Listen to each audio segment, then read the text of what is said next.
भगवान ज्ञान गुण सागर जय, कपि सति लोक उजागर जय।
इसके समीप जाना उचित नहीं होगा।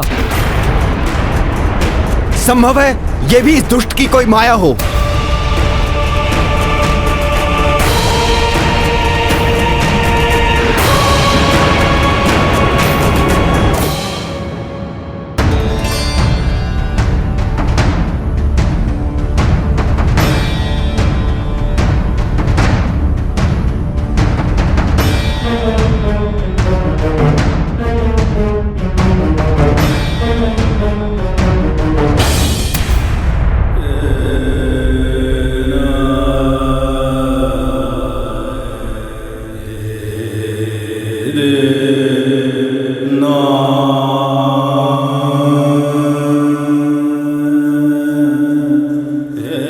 इसका शिथिल पड़ा शरीर, श्वास की मंद गति इसका संकेत है कि इसके प्राण अब छूटने ही वाले हैं।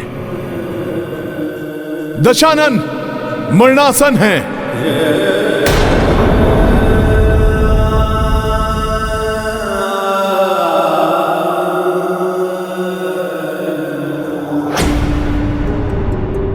स्वामी के जीवन दीपक की लौ मंद कैसे बढ़ गई? कैसे संभव है ये, जब उनका मृत्यु बाण यही सुरक्षित है?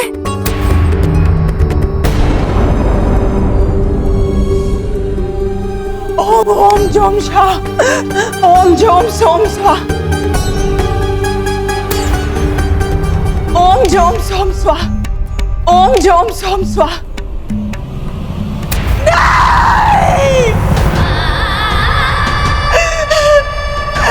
ये नहीं हो सकता, ये नहीं हो सकता।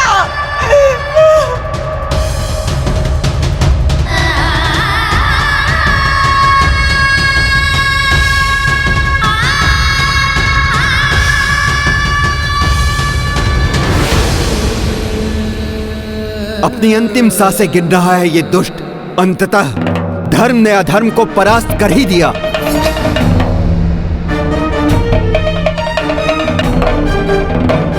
प्रभु श्री राम ने इस दुष्ट रावण के अधर्म युक्त कुशासन का सदैव सदैव के लिए अंत कर दिया। जय श्री राम।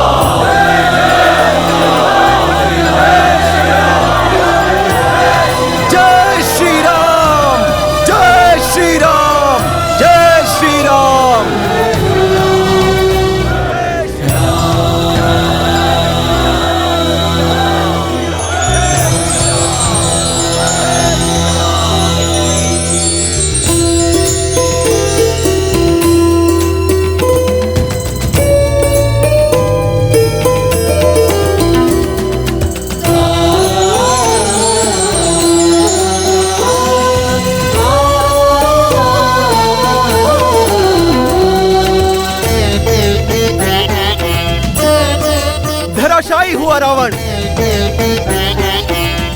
प्रभु श्री राम ने इस दुष्ट का अंत कर दिया।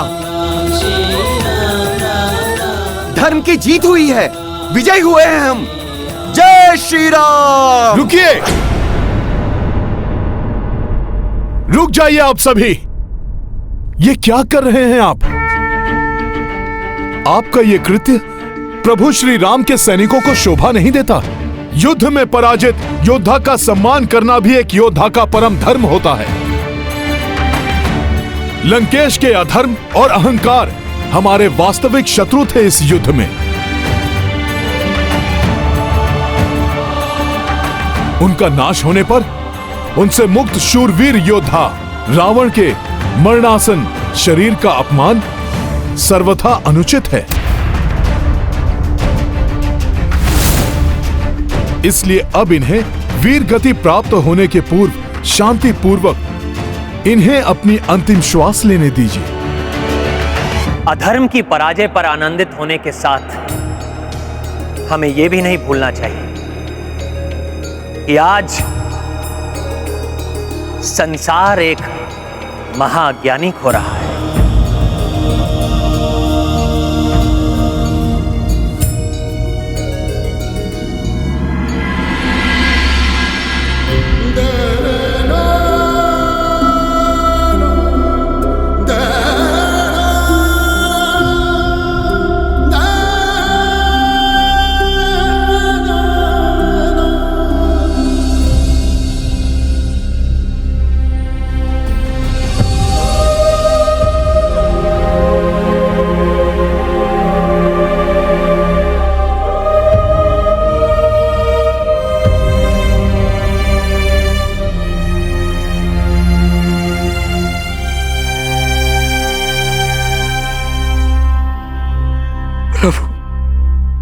कुछ समय पूर्व मैं इनकी पराजय, इनकी मृत्यु की कामना के साथ युद्ध भूमि में इनके विपक्ष में खड़ा था, परंतु अब मुझसे इनकी ऐसी दुर्दशा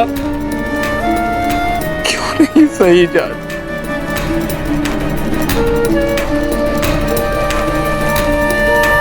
विभीषण जी, जैसा अभी हनुमान ने भी समझाया था, जिसके विरुद्ध आप युद्ध कर रहे थे वो एक अहंकारी अधर्मी है, परंतु अब जिसके लिए आप द्रवित हो रहे हैं वो आपका अग्रज भ्राता है। उनके लिए दुखी होना पूर्णतया उचित है। इसलिए जाइए विभीषण जी, रावण के अंत के क्षणों को व्यर्थ मत गवाइए। अपने भ्राता के इन अंतिम क्षणों को अपने भ्राता के साथ ही बिताइए।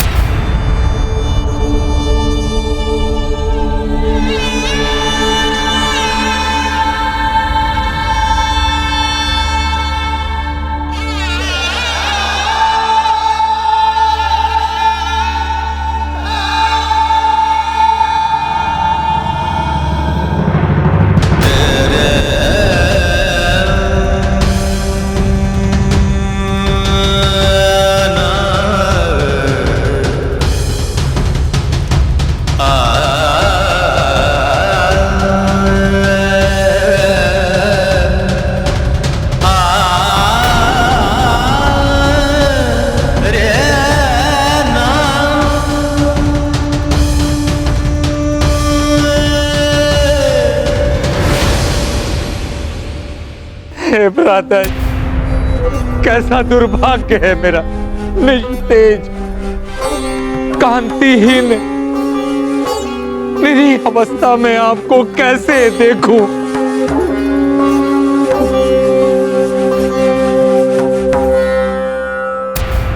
आपको बारंबार समझाया मैंने, परंतु आपको अधर्म से रोकना मेरे लिए असंभव हो गया था।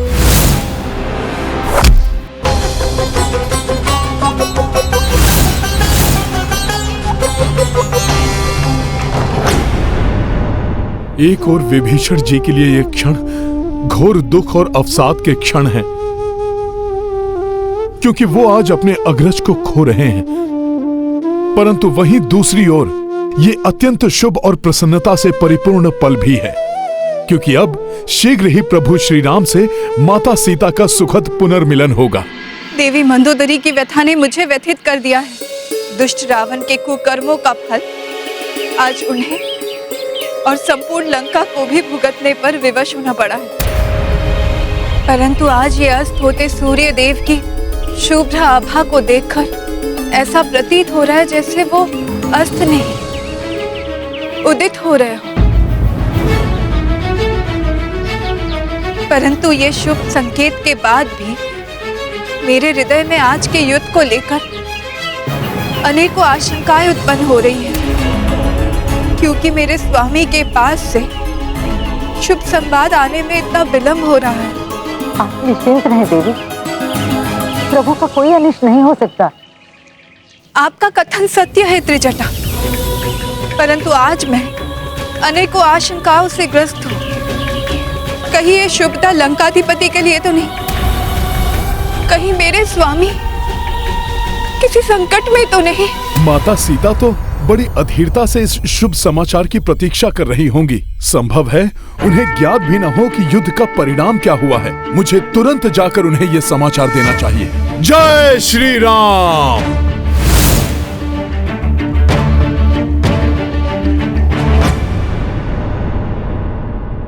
मुझे इसी परिणाम का भय था भ्राताश्री। आज आपकी ऐसी दुर्दशा मुझसे नहीं सही जा रही है, नहीं सही जा रही।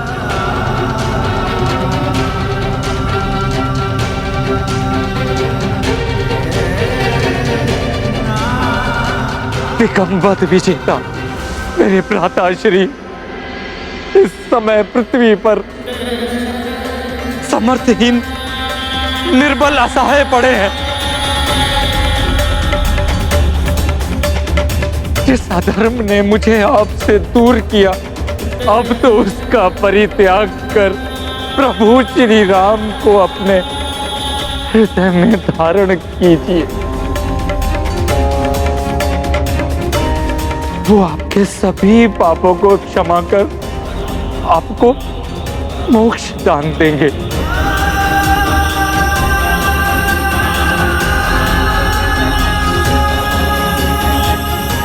शरणागत वत्सल प्रभु श्री राम के शरणागत बनी।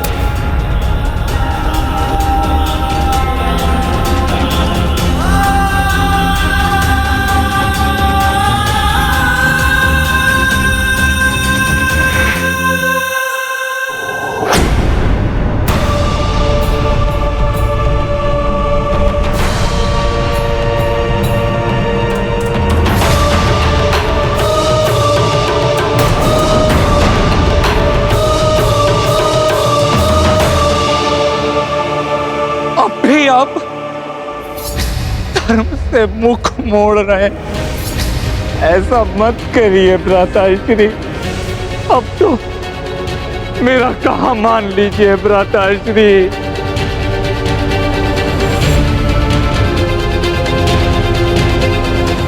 अनेकों मायावी और वरदानी शक्तियों का स्वामी अहंकारी हठी रावण विजय प्राप्ति के लिए कुछ भी कर सकता है।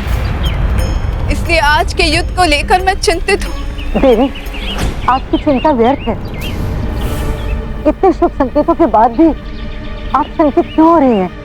नहीं त्रिजटा, कभी कभी ये शुभ संकेत भी भ्रामक हो जाते हैं। देवी मंदोदरी का यहाँ से व्यग्र होकर जाने से मुझे आभास हुआ है कि यहाँ लंका में आज एक नवीन प्रारंभ होने वाला है। आज यहाँ एक निर्णायक परिवर्तन होने वाला है।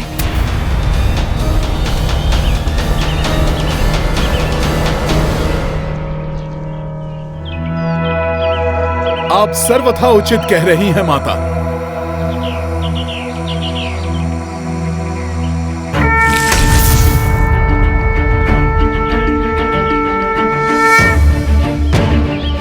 प्रणाम माता। यहाँ आने वाला परिवर्तन अशुभ नहीं अपितु अत्यंत शुभ है। पुत्र, तुम्हारे मुख के भाव से ऐसा प्रतीत हो रहा है कि तुम जो भी समाचार लाए हो, उसको कहने के लिए अत्यंत आतुर हो। हाँ माता, मेरे अंतर का उल्लास ही मेरे मुख से व्यक्त हो रहा है, क्योंकि मैं आपको प्रभु श्री राम की अधर्म पर धर्म की विजय की शुभ सूचना देने प्रस्तुत हुआ हूं माता।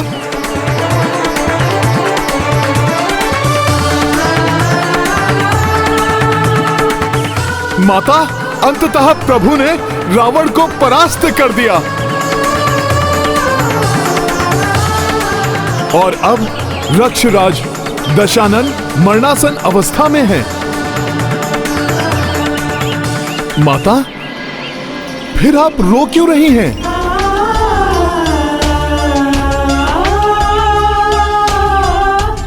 माता, मैं तो शुभ संदेश लेकर आया हूं, परंतु वो सुनकर आपके नेत्रों से यह अश्रुधारा क्यों बहने लगी? जय श्री राम।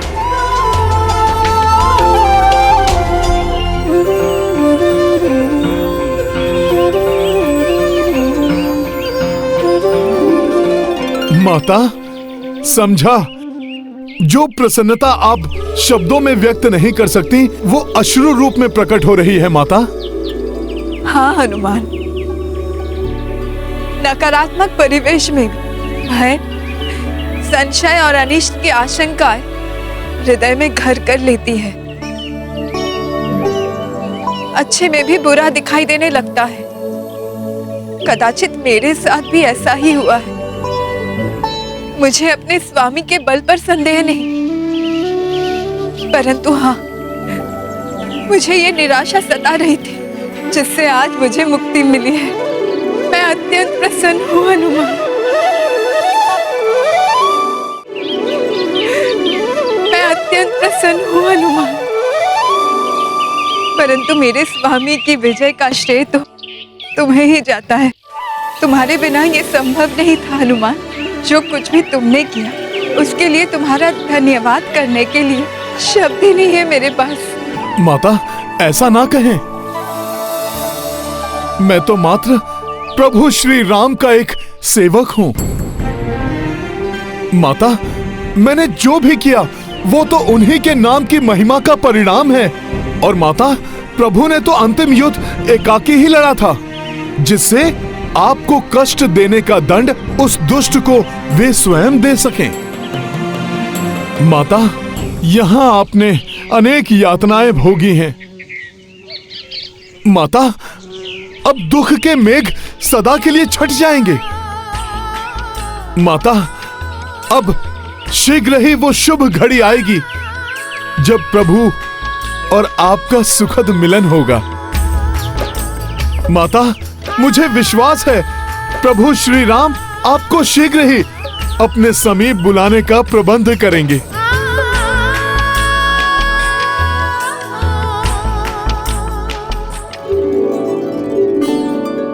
भैया, अब आप शीघ्र भाभी मां को बुला लीजिए। हनुमान आपकी विजय का समाचार लेकर जा चुके हैं। मेरे प्रिय अनुज लक्ष्मण, हमारा जन्म राजवंश में हुआ, परंतु हमारे जीवन का अधिकतम समय वन में ही बीता है।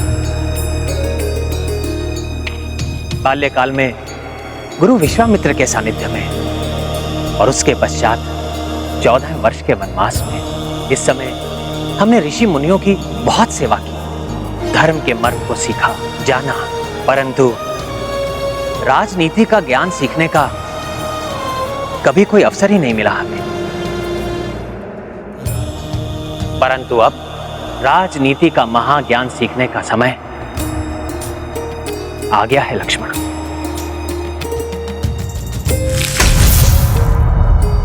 और लक्ष्मण, राजनीति के परम ज्ञाता दशानन रावण से उत्तम गुरु और कौन हो सकता है? इसलिए जाओ लक्ष्मण, राजनीति के महाज्ञाता रावण से महाज्ञान प्राप्त करो।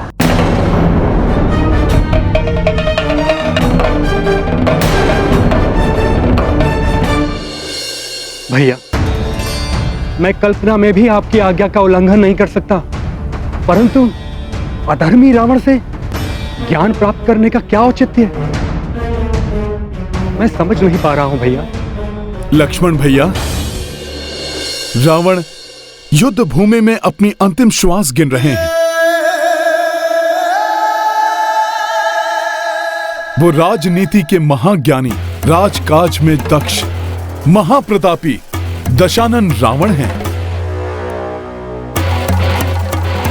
जिन्होंने उद्दंड और उपद्रवी राक्षसों को नियंत्रित कर उन पर एक छत्र शासन स्थापित किया। उन्हें अपने एक संकेत पर अपने प्राण न्यौछावर करने वाले रक्ष वीरों में परिवर्तित किया। परंतु हनुमान, ऐसे ज्ञान का क्या लाभ जो इतने भयंकर अंत से भी रावण की रक्षा न कर सका?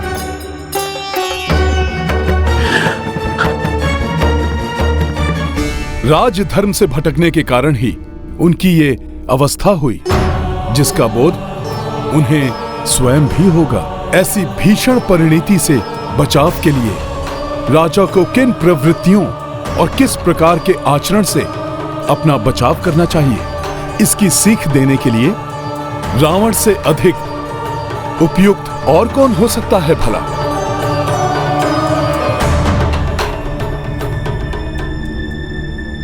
हनुमान का कथन सर्वथा उचित है लक्ष्मण, इसलिए जाओ और निसंकोच महान राजा लंकेश रावण से राजनीति का महाज्ञान प्राप्त करो, जिसे उनसे अधिक कोई नहीं समझता, कोई नहीं जानता। प्रणाम भैया।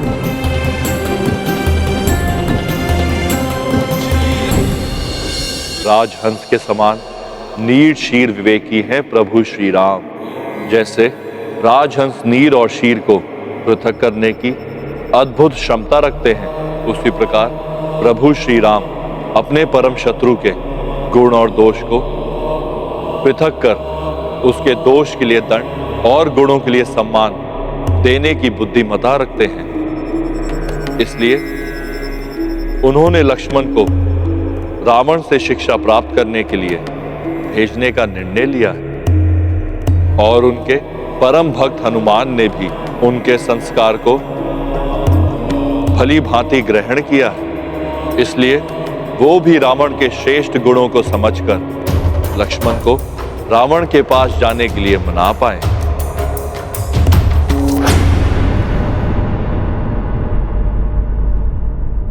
रावण, मुझे भैया ने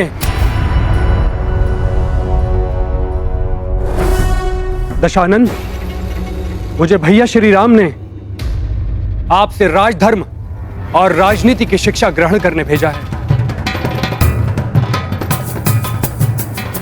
कृपया वो मुझे सिखाने की कृपा करें।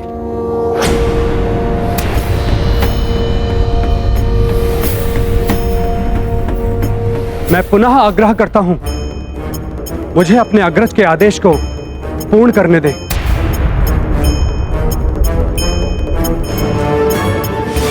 रावण उनका उत्तर नहीं दे रहे हैं। इससे कहीं क्रोध में आकर लक्ष्मण भैया कोई अनिष्ट न कर दे। मुझे अपने भैया पर पूर्ण विश्वास है। आप महाज्ञानी हैं, यह उनका विश्वास है। मुझे ज्ञान देकर उनके विश्वास को सत्य प्रमाणित कीजिए। यह शिक्षा प्राप्ति की उचित विधि नहीं है। संभव है भैया लक्ष्मण स्वयं समझ जाएं। मरणासन अवस्था में भी इसका अहंकार नहीं छूटा। मैं यहाँ खड़े रहकर इससे वो ज्ञान प्राप्त करने की अपेक्षा कर रहा हूँ जो संभवतः इसे स्वयं ज्ञात नहीं।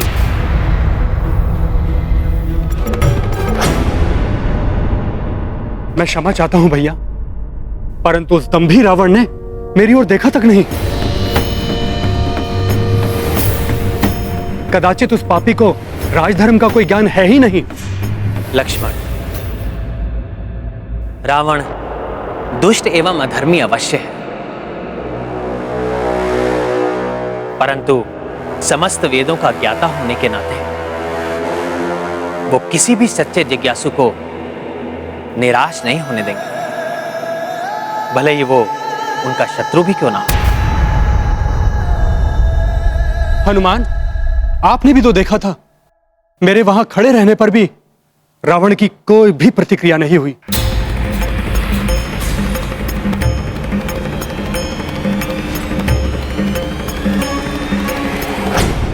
लक्ष्मण भैया, आपने वहां जाकर 2 बार अनुरोध अवश्य किया, परंतु शिक्षार्थी की विनम्रता धारण किए बिना तो रावण आपको शिक्षा क्यों देते?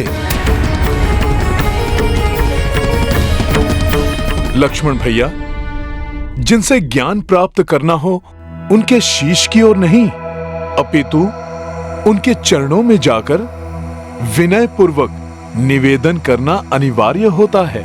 सत्य कहा हनुमान ने लक्ष्मण।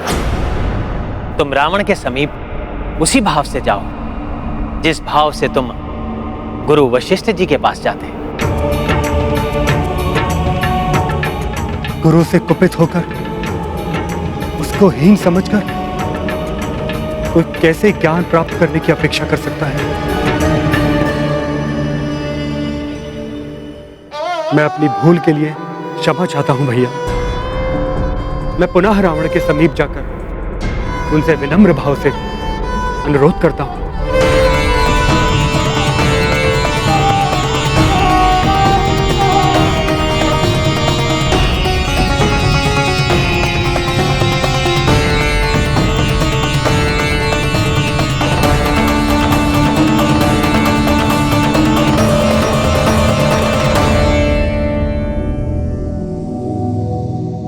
हे महाज्ञानी महापंडित रावण, मैं आपसे सविनय निवेदन करता हूं, मुझे राजधर्म और राजनीति की शिक्षा देने की कृपा करें।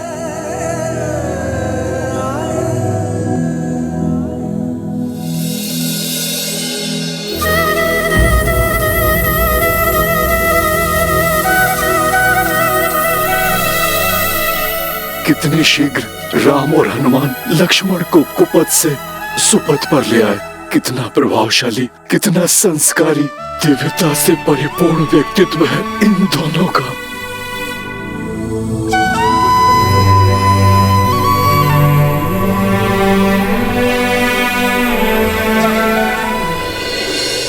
रामचंद्र नारायण रूपी बजरंगी शिव शंभु तरस्वी। रावण देखी देखी हर साए, सबहु देव गण शीश नवाए। गाथा महाबली हनुमत की, रुचिकर लीला राम भगत की। जय जय जय रघुनंदन राम, जय जय जय महाबली हनुमान।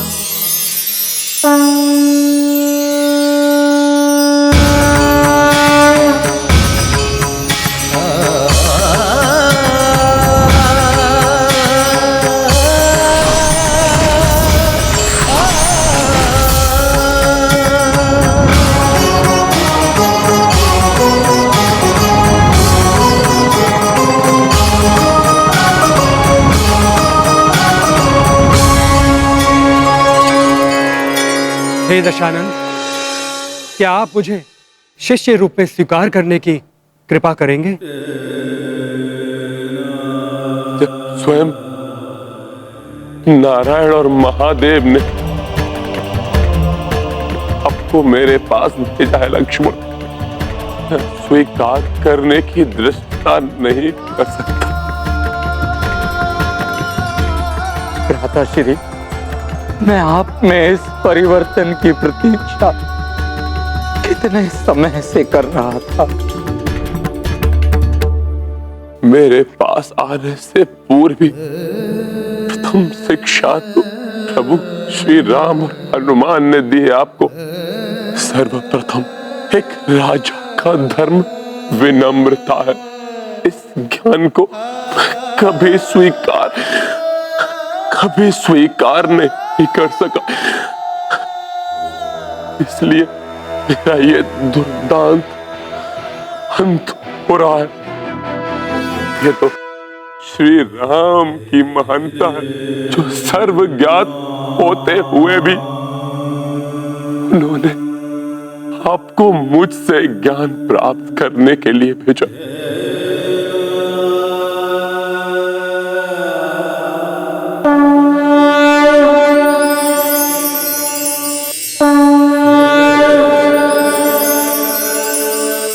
इसलिए आपको समस्त ज्ञान प्रभु श्री राम ही देंगे,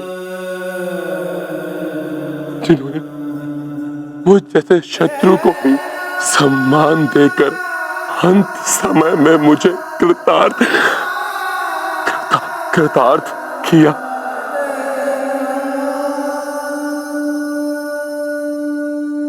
यदि मुझ में शक्ति शेष रहती तो मैं स्वयं उठकर उनके चरण स्पर्श करने जाता,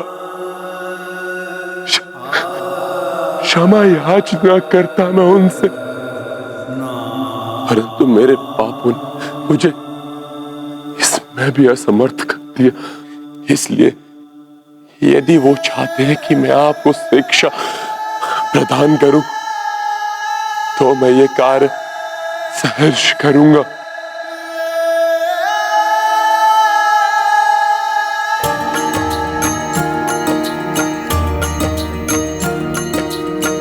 महापंडित दशानन अति ज्ञानी, राम सदा से तथ्य ये जानी। रावण लखन को ज्ञान उचारी, स्मित कपीश्व अवध बिहारी। राम सिया राम जय हनुमान, राम सिया राम जय हनुमान।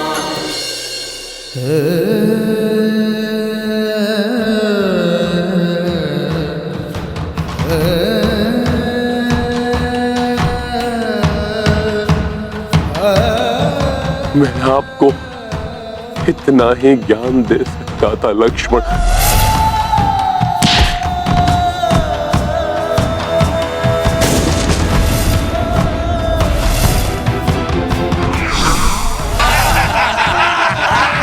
कैसा लगेगा ये जली हुई पूंछ वाला वानर? रावण हूं मैं, लंकेश रावण।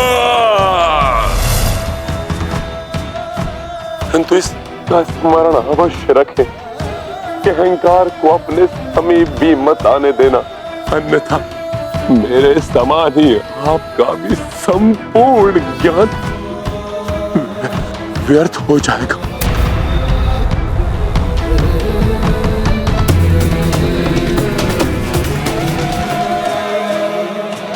महाज्ञानी महापंडित होने के बाद भी मैं ये भेद नहीं जान पाया कि श्री राम ही परम ब्रह्म ईश्वर है। इस जन्म में जिसकी चरण रज के प्राप्त करने के सौभाग्य से भी वंचित हो गया हूं मैं।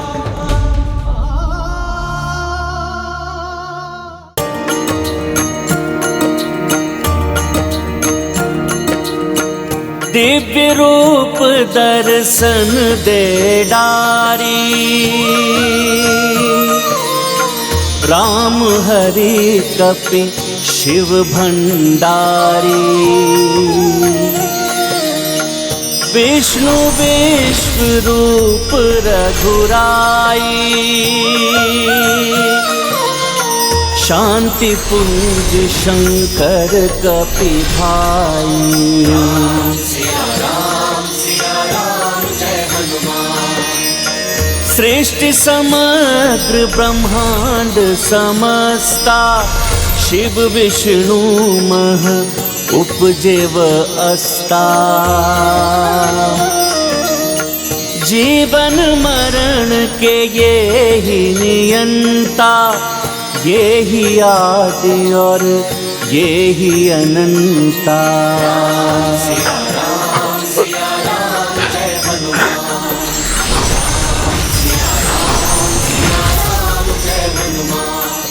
श्री राम।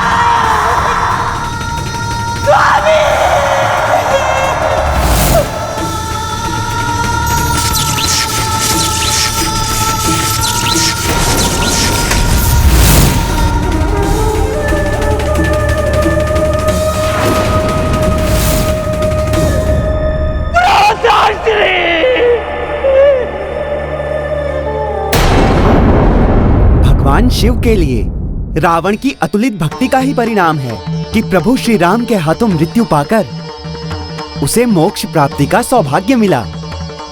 नारायण नारायण। यदि समय रहते रावण प्रभु श्री राम की वास्तविकता समझ जाता तो ये स्थिति उत्पन्न ही नहीं होती। ईश्वर कभी भी किसी के प्राण लेकर प्रसन्न नहीं होते हैं, परंतु पापियों के दुष्कर्म ही उन्हें ऐसा करने पर विवश कर देते हैं। प्रभु श्री राम द्वारा रावण वध की कथा अनंत काल तक इतिहास के पृष्ठों में अंकित रहेगी।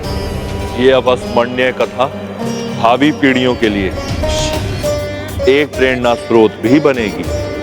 आज विजयदशमी का दिवस भविष्य में सभी मनुष्य को अपने भीतर रावण के वध के लिए प्रेरित करेगा।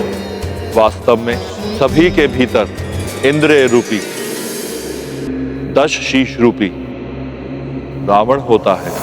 5 वश 5 शीश पंचम ज्ञान इंद्रियों के प्रतीक हैं। छछोर, नासिका, जीवा, श्रोत और त्वाक जो मनुष्य द्वारा परिवेश से सीखे ज्ञान को परिलक्षित करती है। अन्य 5 शीश कर्म इंद्रियों के प्रतीक हैं। पनी, वाद, पद, उपास्था एवं वायु। और जब ये 10 इंद्रियां मनुष्य को अपने वश में कर लेती हैं तो 10 शीश वाले रावण बन जाती है, जो मन रूपी सीता का हरण कर उसे अपने वश में कर लेती है। ऐसी अवस्था में इन 10 इंद्रियों के दमन के पश्चात ही मन रूपी सीता का मिलन आत्मा रूपी राम से होता है। अर्थात प्रभु श्री राम की इस लीला में ही सर्व जगत के जीवन का सार छिपा है, परंतु फिर भी अधिकतम मनुष्य इसे समझने में अक्षम रहते हैं।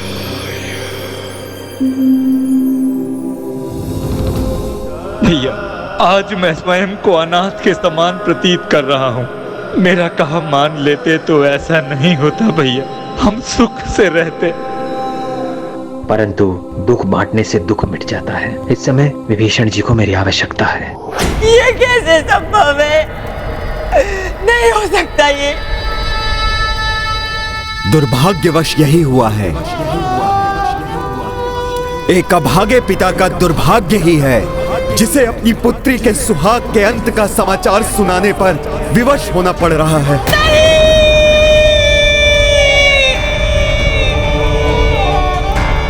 परंतु दशानन के साथ अन्याय हुआ है पुत्री।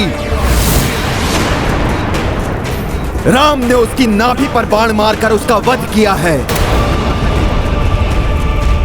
जो युद्ध नियमों के विरुद्ध है पुत्री। उस वनवासी ने प्रत्येक बार कुटिलता का सहारा लिया पुत्री। सर्वप्रथम मेघनाद की तपस्या भंग करने के लिए लक्ष्मण को भेजा। उसके पश्चात लंकेश रावण की महादेव की पूजा साधना में भी उस वानर ने अड़चन डाली ताकि मेघनाद का वध हो सके। मेघनाद वध के पश्चात उस वनवासी ने लंकेश रावण की माता तारा को जागृत करने वाली पूजा भी कुटिलता से भंग कर दी पुत्री। सब कुछ नष्ट भ्रष्ट कर डाला उन्होंने और इसके पश्चात अंततः छल से लंकेश रावण और तुम्हारे सुहाग का अंत कर दिया पुत्री। अंत कर दिया उस दुष्ट वनवासी और उसके भ्राता और उस वानर ने मिलकर।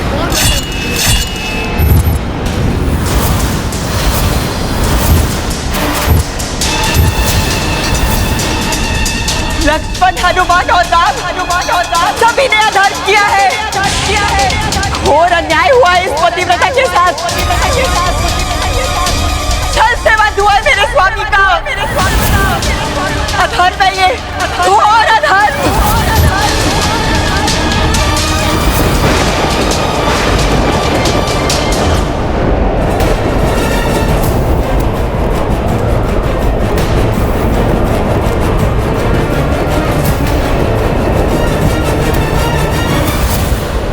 किंतु मैं इसका प्रतिशोध लूंगी। मैं अपने पतिव्रत शक्ति के श्राप से राम को उनकी सेना सहित भस्म कर दूंगी।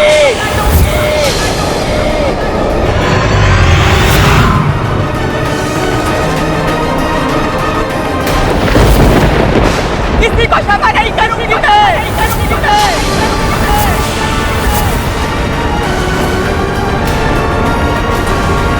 यदि देवी मंदोदरी का कोप शांत नहीं हुआ तो संभव है कि वो अपना वचन सत्य कर डालेगी।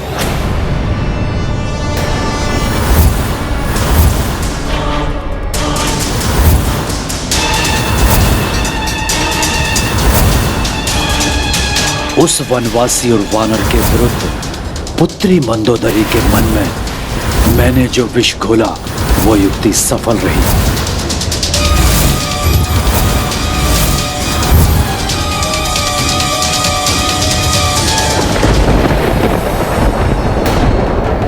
इतना भीषण बवंडर अकस्मात कहां से उत्पन्न हो गया? जैसे कोई महाशक्ति अपना क्रोध व्यक्त कर रही हो।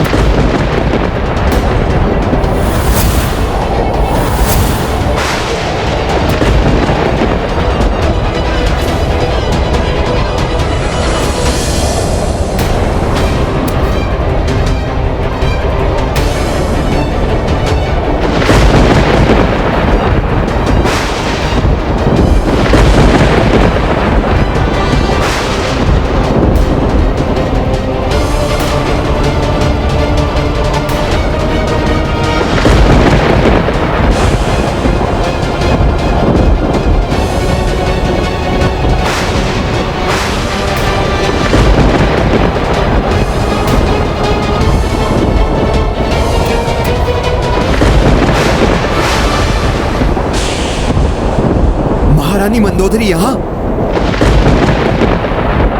कहाँ है मेरे पति के वधिग्राह, जिन्होंने छल से मेरे पति की हत्या की है? जिसका प्रतिशोध लूंगी मैं। अपने श्राप से मिटा दूंगी सभी को। भस्म कर दूंगी उस राम को मैं।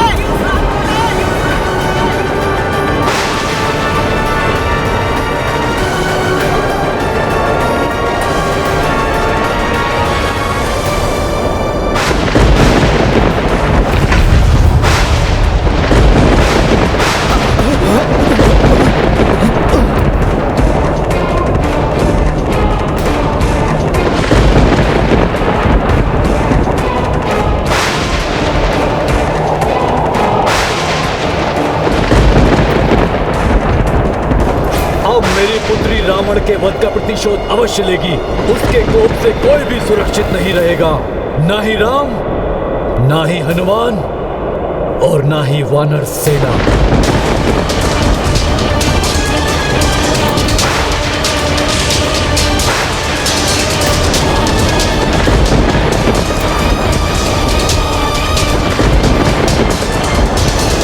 हनुमान, महारानी मंदोदरी के कोप को शांत करना अत्यंत आवश्यक है, अन्यथा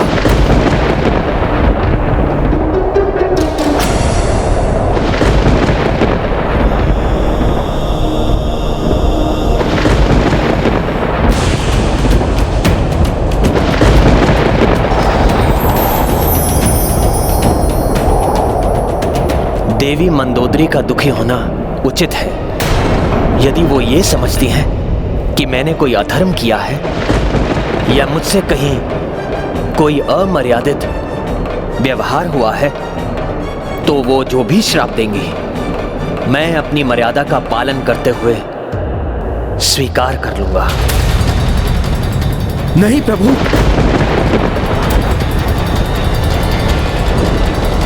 यदि प्रभु ऐसा करेंगे तो नहीं, नहीं, ऐसा नहीं होना चाहिए।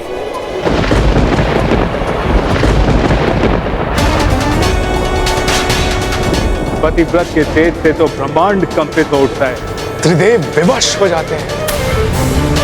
फिर श्री राम कैसे उस तेज के समक्ष ठहर पाएंगे? प्रभु तो कठोरतम शाप भी स्वीकार कर लेंगे, किंतु धर्म की रक्षा करने के लिए प्रभु को दंड, यह अनुचित है। प्रभु का कोई अनिष्ट हो उसके पूर्व ही मुझे महारानी मंदोदरी के कोप को शांत करने के लिए कुछ करना होगा।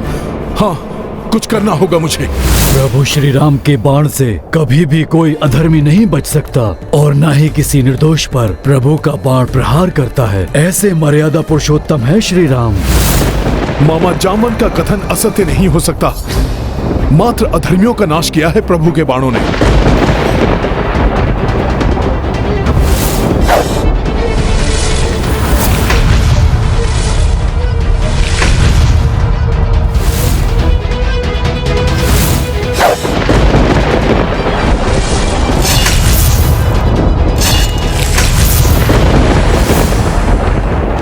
प्रभु के बाण कभी किसी निर्दोष का अहित नहीं करते।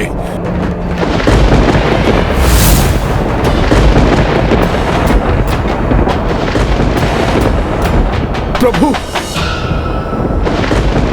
प्रभु, युद्ध तो रावण के विरुद्ध मैंने भी लड़ा है। यदि उनकी दृष्टि में आप अपराधी हैं, तो मैं भी अपराधी हूं। प्रभु, आपको दिया हुआ शाप तो मेरे लिए भी होगा। मैं भी स्वीकार कर लूंगा उस शाप को, किंतु यदि इस युद्ध में धर्म की विजय हुई है और धर्म को ही दंडित किया जाए, तो क्या धर्म को अपना पक्ष स्पष्ट करने का अवसर नहीं मिलना चाहिए प्रभु?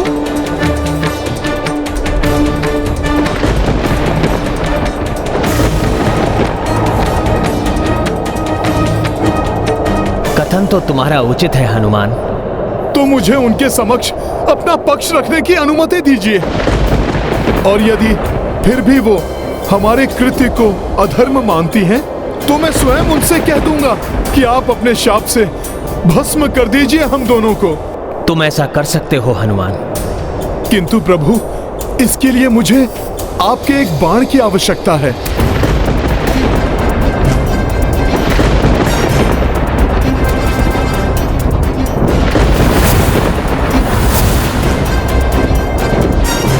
युद्ध समाप्ति के पश्चात हनुमान को बाण की क्या आवश्यकता है? उचित है हनुमान, मैं तुम्हें बाण प्रदान करता हूं।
हनुमान ने ये क्या किया?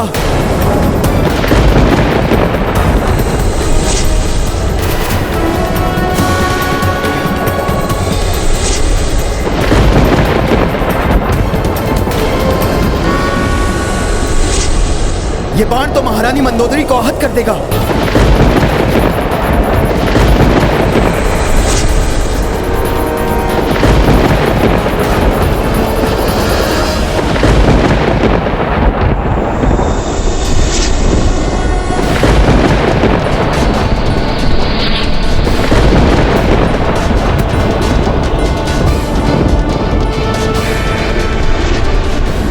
हनुमान ने मुझ पर प्रहार किया।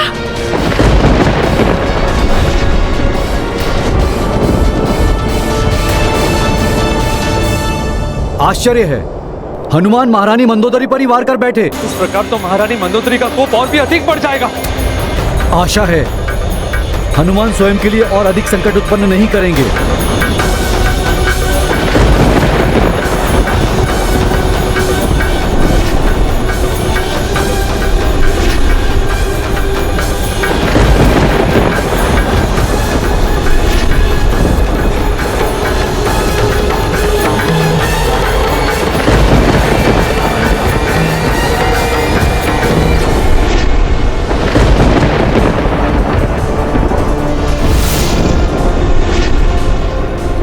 बाण का लक्ष्य तो मैं थी, फिर कैसे ये बाण अकस्मात ही दूसरी ओर मुड़ गया?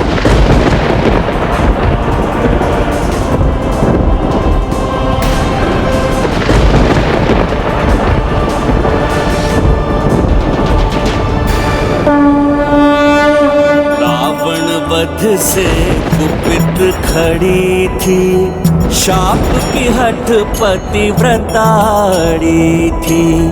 सिद्ध की कपि मंदोदरी आगे, मर्यादा श्री राम न लांघे।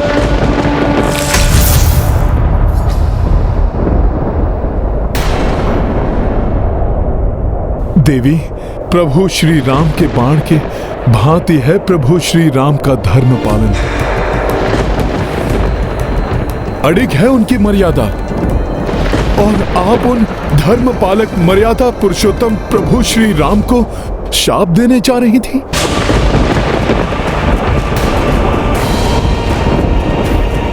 देवी, आप स्वयं देखिए, जिन प्रभु का बाण भी किसी निर्दोष पर वार करने से पूर्व ही दिशा बदल लेता है, यहां तक कि धरती पर उगी हुई घास को भी हानि नहीं पहुंचाता, तो ऐसे धर्म पालक प्रभु श्री राम कैसे कोई अधर्म कर सकते हैं? ढोंग है ये धर्म पालन का।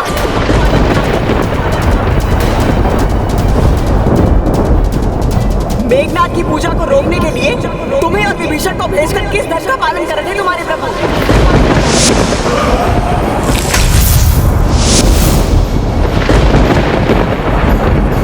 लंकेश का मृत्यु बाण चुराने के लिए तुम्हें भेजा क्या अधर्म नहीं था? लंकेश की नाभि पर वार करना धर्म संगत था क्या?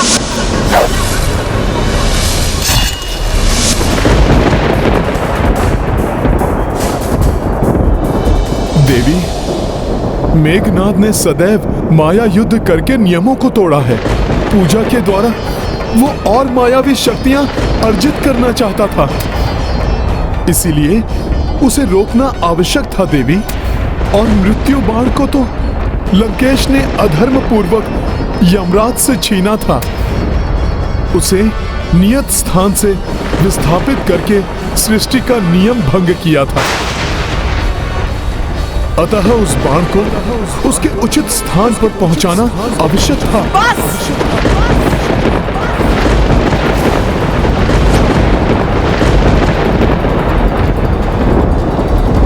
कपट पूर्वक धर्म और मर्यादा की सीमाएं लांघने वाले तुम्हारे प्रभु और तुम दोनों को आज मेरे श्राप का भागी होना ही पड़ेगा।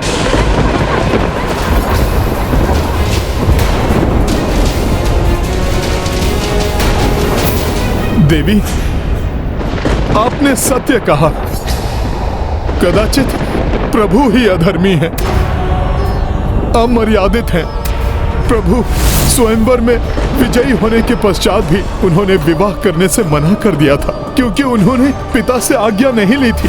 पिता के दिए वचन को पूर्ण करने के लिए राजपाट का त्याग, ये अधर्म था देवी।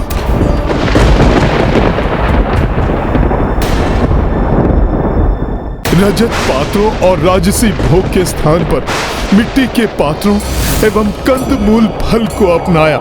माता के कहने पर सुख वैभव को छोड़कर वनवास स्वीकार करने वाला अधार्मिक ही होगा। अनुज भरत को अपनी पादुकाएं सौंपकर वर्षों वन के कंटकों पर नंगे पांव चले।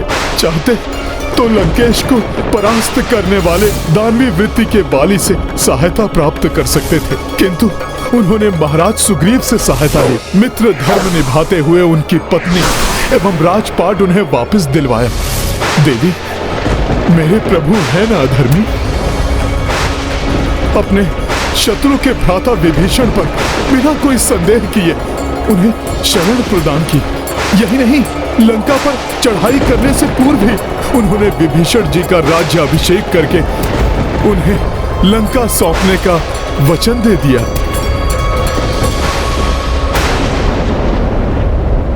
जिससे कि कोई ये आक्षेप ना लगा सके कि उन्होंने अपने राज्य विस्तार के लिए लंका पर चढ़ाई की। देवी,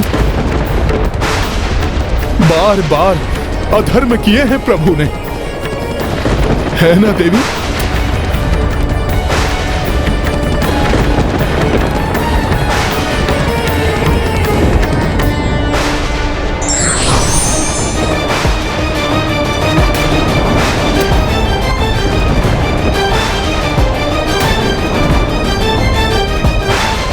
जिनकी पत्नी हरण करके लंका में लाई गई। लंकेश के आदेश पर 11 माह तक उन्हें भूखा प्यासा रखा गया, राक्षसियों द्वारा प्रताड़ित किया गया। देवी,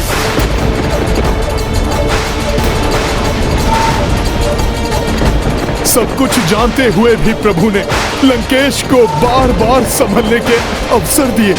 पहले मुझे भेजा, फिर अंगद को, यहाँ तक कि अंतिम युद्ध से पूर्व भी प्रभु ने लंकेश को संदेश भिजवाया कि माता सीता को ससम्मान लौटा दें, जिससे कि युद्ध की विभीषिका से लंका अनाथ न हो जाए।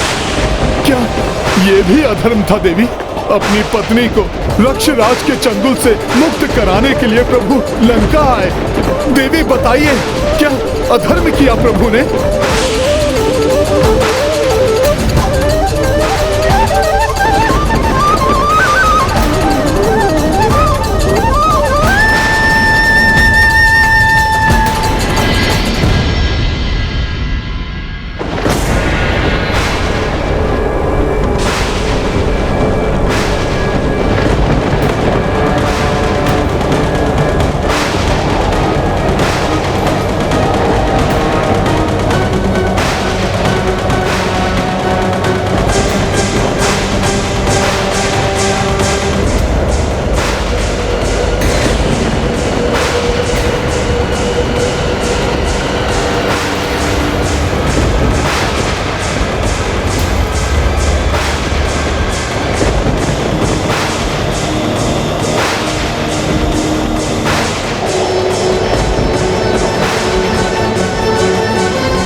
देवी, यदि प्रभु शापित हुए तो हम सब भी शापित होंगे। हाँ, हम सब भी प्रस्तुत हैं। हमें भी श्राप दीजिए। हाँ, हम सब भी प्रस्तुत हैं। हाँ, हमें भी श्राप दीजिए। हाँ, हम भी प्रस्तुत हैं। हमें भी श्राप दीजिए।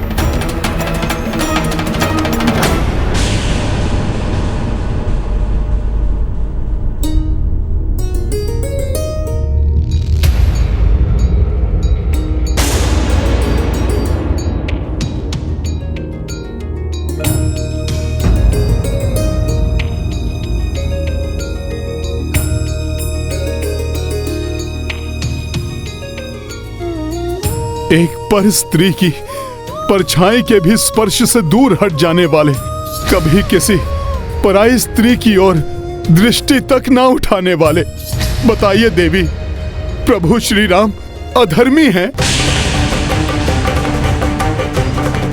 अमर्यादित हैं, है ना देवी?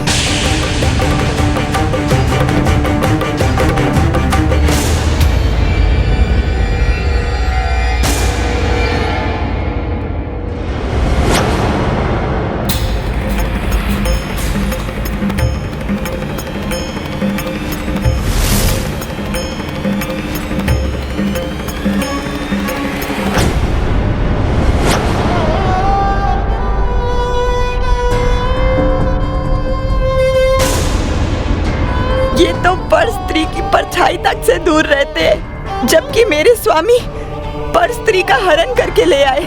मेरे पतिव्रत धर्म का भी कोई मूल्य नहीं रहा उनकी दृष्टि में। क्या ऐसे श्रेष्ठतम धर्म का पालन करने वाले प्रभु श्री राम को आप अधर्मी समझती हैं, जो उन्हें आप शाप देना चाहती हैं?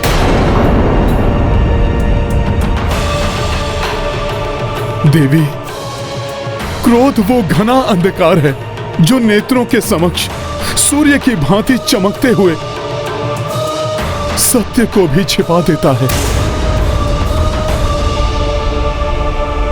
देवी, यदि आपको शाप देना है तो दोषी को शाप दीजिए।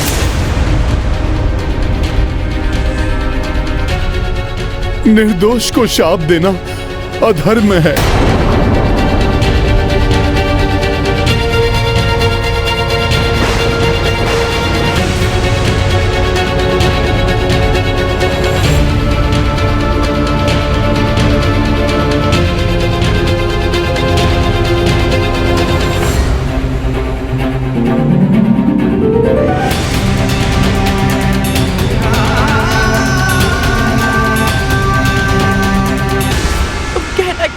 हनुमान। देवी, प्रभु श्री राम को तो कुछ ज्ञात ही नहीं था।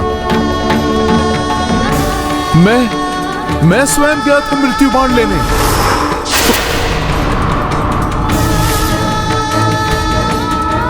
उनके तुणीर में मैंने ही बाण रखा था देवी।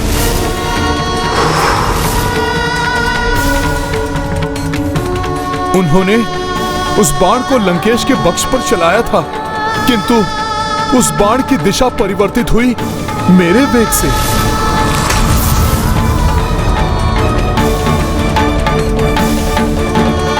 देवी, दोषी मैं हूं, मुझे दीजिए आप शाप।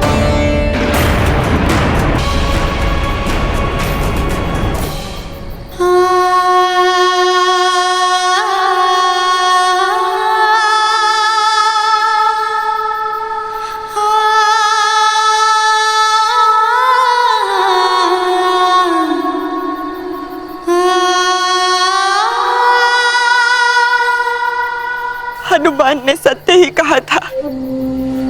क्रोध के अंधकार में डूबे मेरे नेत्र सत्य के सूर्य को देख नहीं पा रहे थे।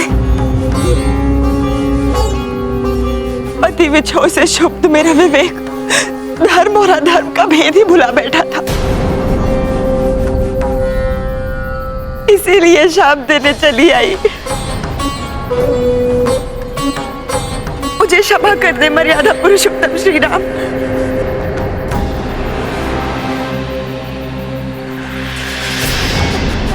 कर्मों का फल तो सबको भोगना ही होता है।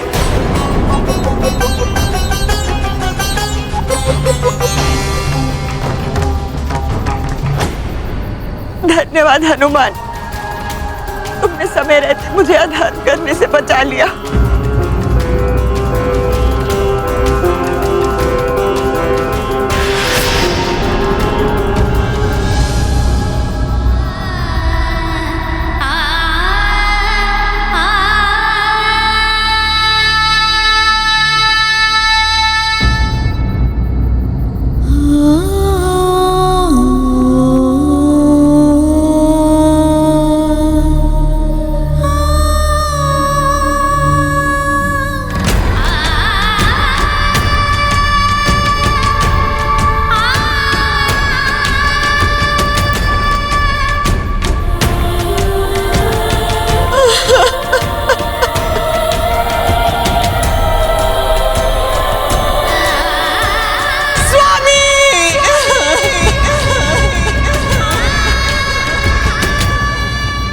भले ही मंदोदरी ने इन्हें क्षमा कर दिया हो, लेकिन मैं इन्हें क्षमा नहीं करूंगा।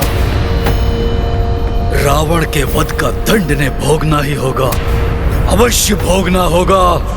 ये क्या से क्या हो गया स्वामी?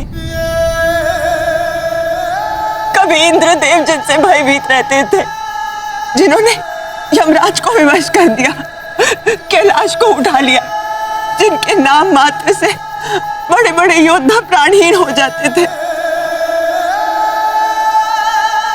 आज वो ब्रह्मदेव के वंशज प्राणहीन है। कैसी भाग्य की क्रीड़ा है ये। सदैव स्वर्ण शैया पर शयन करने वाले, रत्न जड़ित आभूषणों से सुशोभित होने वाले लंकेश आज धरा पर धूल दूसरे पड़े हुए हैं। मैं अभागा अपने भ्राता को क्यों नहीं समझा पाया, क्यों उन्हें अधर्म के पथ से नहीं हटा पाया। महाबली, महातपस्वी, महाज्ञानी भ्राता को क्यों नहीं बचा पाया मैं। धिक्कार है मुझ पर भ्राता, मुझे क्षमा कर दी।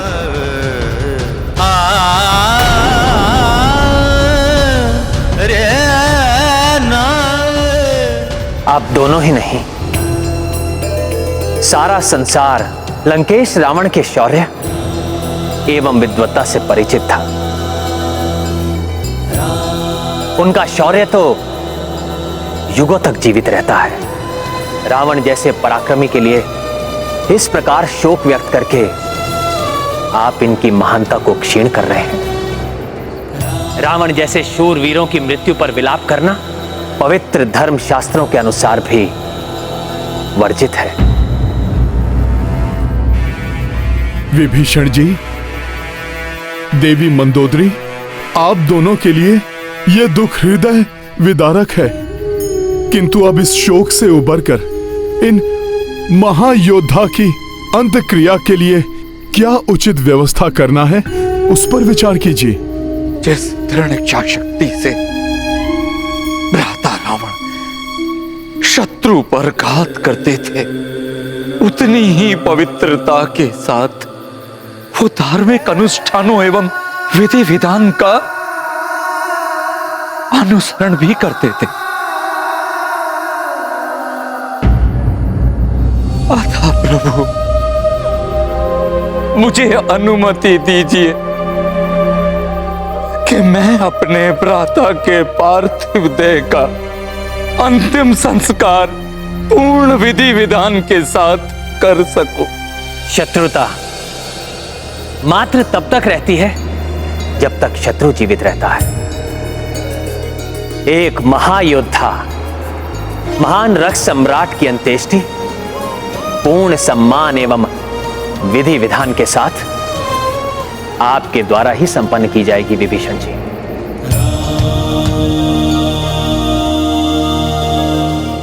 कल जो भी प्रथम मुहूर्त हो, उसमें इनकी अंत्येष्टि की व्यवस्था करें।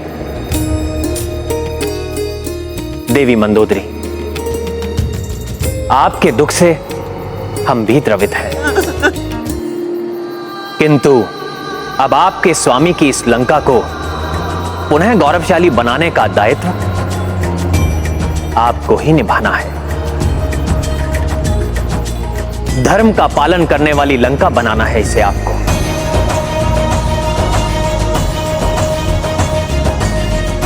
मैंने विभीषण जी को राजा बनाने का वचन दिया है। इस युद्ध से पूर्व ही मैं आपका राज्य अभिषेक कर आपको लंका का राजा घोषित करूंगा, परंतु आपका पद एवं वर्चस्व पूर्व के समान ही होगा। आप राज कार्य में पूर्ण स्वतंत्रता के साथ हस्तक्षेप कर सकती हैं। ये राज्य मुझसे प्रथम महारानी मंदोदरी का ही रहेगा। राजकाज पर इनका पूर्ण नियंत्रण बना रहेगा। किंतु अभी सर्वप्रथम भ्राता रावण की अंत्येष्टि की व्यवस्था करनी है।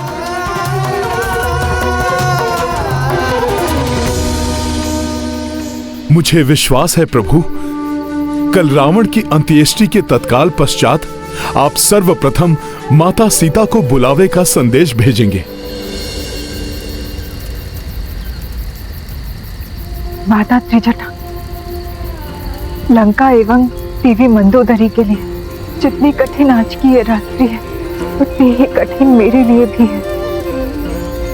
कदाचित वनवास के 14 वर्षों में सबसे अधिक कठिन रात्रि, एक ऐसी निशा जिसका एक एक पल प्रातः काल की प्रतीक्षा में एक एक वर्ष के समान लंबा हो गया है। प्रतीक्षा की अंतिम घड़ियां ऐसी ही लंबी होती हैं देवी सीता। ऐसे में धैर्य भी साथ छोड़ने लगता है, और आप ही नहीं, प्रभु श्री राम की भी यही दशा हो रही होगी।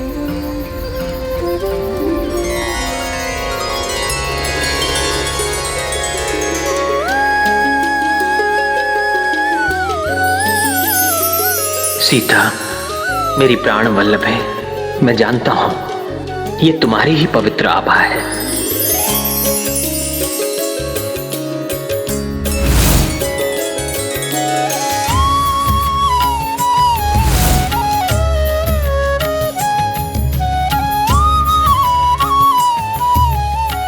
प्रभु, वहां माता भी इसी प्रकार आपकी प्रतीक्षा में व्याकुल हो रही होंगी। पूरी वानर सेना उस क्षण की प्रतीक्षा में है प्रभु, जिस क्षण आप दोनों का मिलन होगा। मुझे विश्वास है प्रभु, कल रावण के अंत्येष्टि के तत्काल पश्चात आप सर्वप्रथम माता सीता को बुलावे का संदेश भेजेंगे। आशा है वो मिलन की शुभ बेला शीघ्र आएगी। हनुमान, दुर्भाग्यवश अभी वो समय नहीं आया है।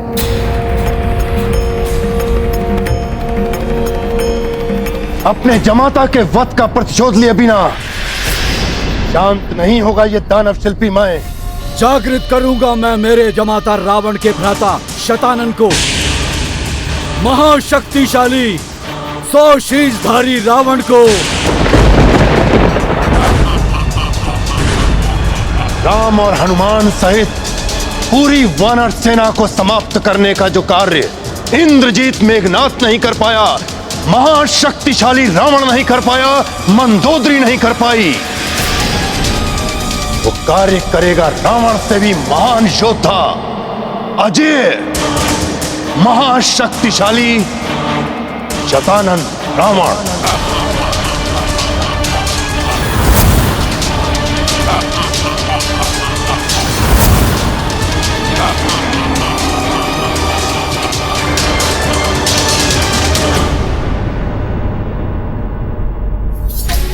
अब क्या हो गया? अब माता के मिलन में कौन सी बाधा है? प्रभु, ऐसा क्यों कह रहे हैं आप कि माता सीता से मिलन का अभी समय नहीं आया है? प्रभु, यदि अभी भी कोई बाधा है तो आप मुझे बताइए। मैं किसी भी मूल्य पर उस बाधा को दूर करने के लिए तत्पर हूं। हनुमान, मेरा एवं सीता का मिलन जिसकी प्रतीक्षा हम दोनों को ही नहीं सभी को है, वो मिलन अभी नहीं हो सकता, क्योंकि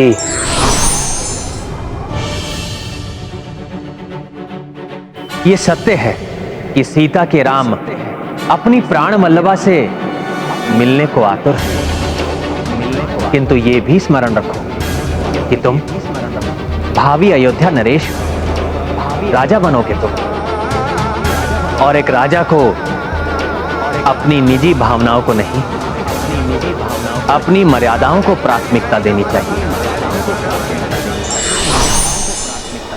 ऐसी कोई चिंता की बात नहीं है हनुमान। पहले मुझे कुछ कर्तव्य पूर्ण करने हैं, जैसे वो वचन जो मैंने विभीषण जी को दिया था, उसे निभाना है। कहीं प्रभु किसी दुविधा में तो नहीं है?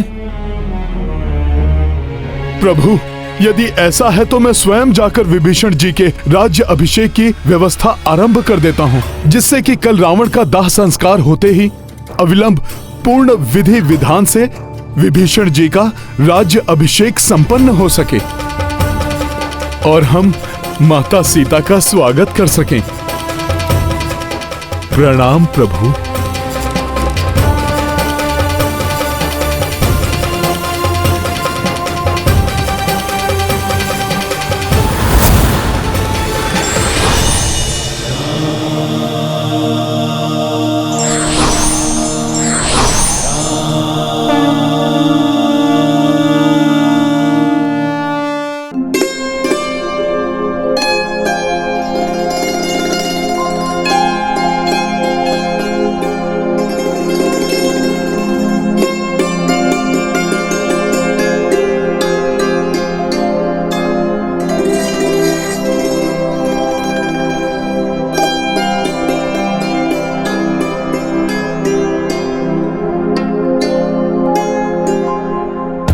दिवस अधूरे रैन अधूरी ऐसे विरह में है, कठिन सबूरी जग को दुविधा से तारने वाले, टूटे हृदय को संवारने वाले, आज विवश हुए सहने को दूरी ऐसे विरह में है, कठिन सबूरी।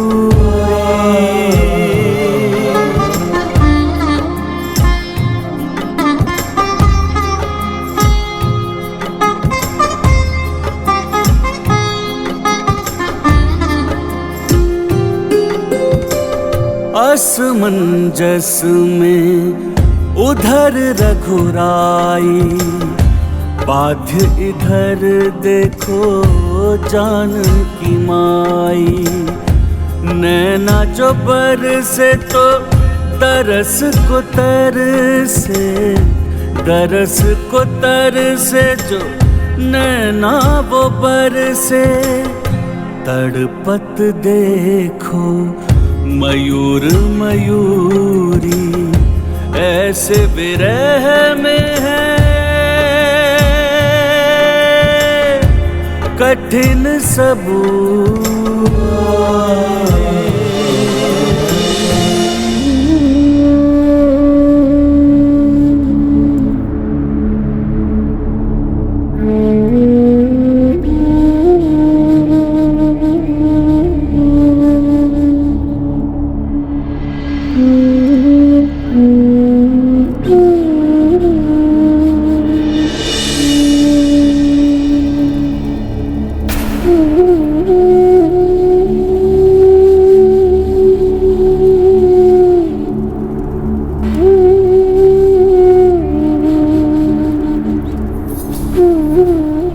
महाराज विभीषण जी, अग्नि दीजिए।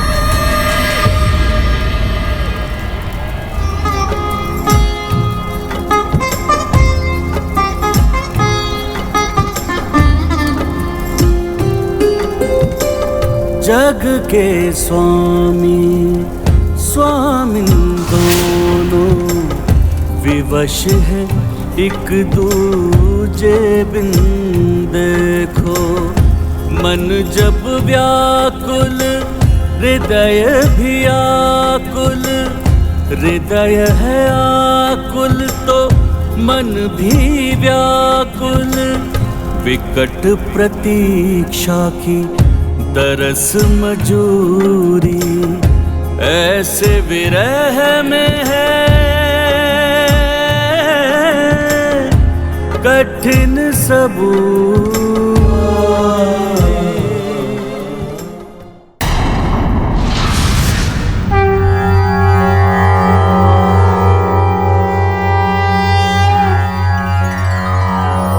चंदनस्य महत्पुण्यं पवित्रं पापनाशनम्, आपदां हर्ते नित्यं लक्ष्मीस्तिष्ठति सर्वदा।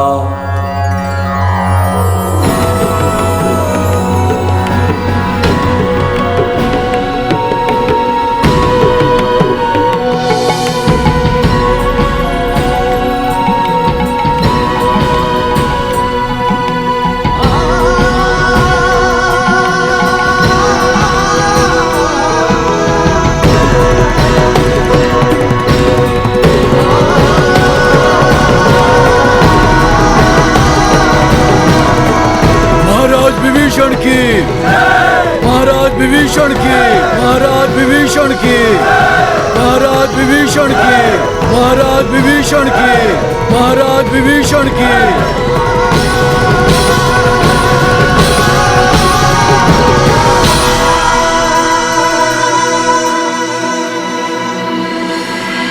जानि राम सिया मनो अवस्था, शीघ्रातिशीघ्र कपि की व्यवस्था।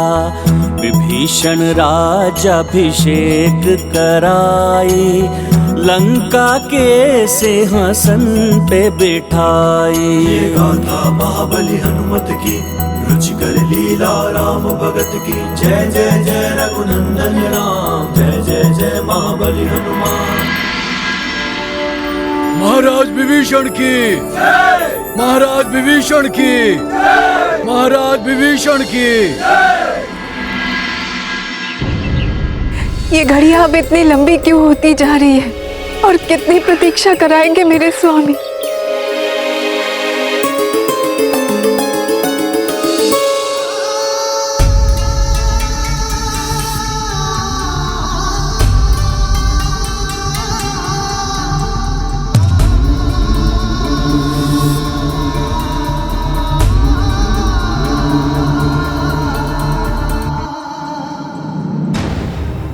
आशीर्वाद दीजिए प्रभु कि मैं लंका में धर्म की ज्योति जगा सकूं,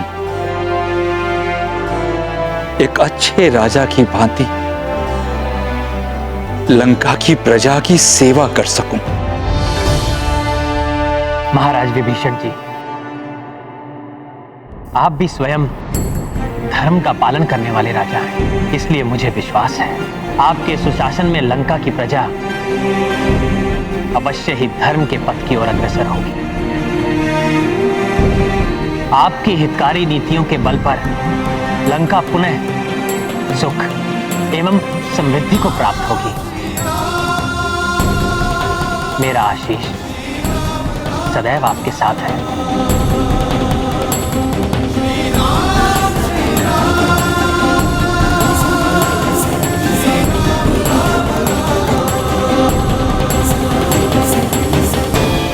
आपकी अनुकंपा के लिए आपको कोटि कोटि नमन प्रभु।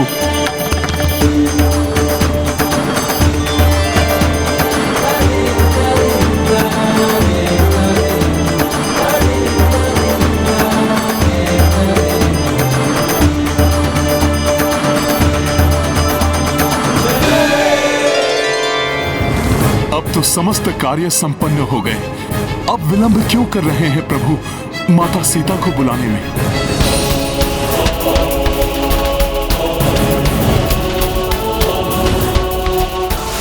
व्यक्ति वही महान होते हैं जो निजी भावनाओं से अधिक अपने कर्तव्य को महत्व देते हैं।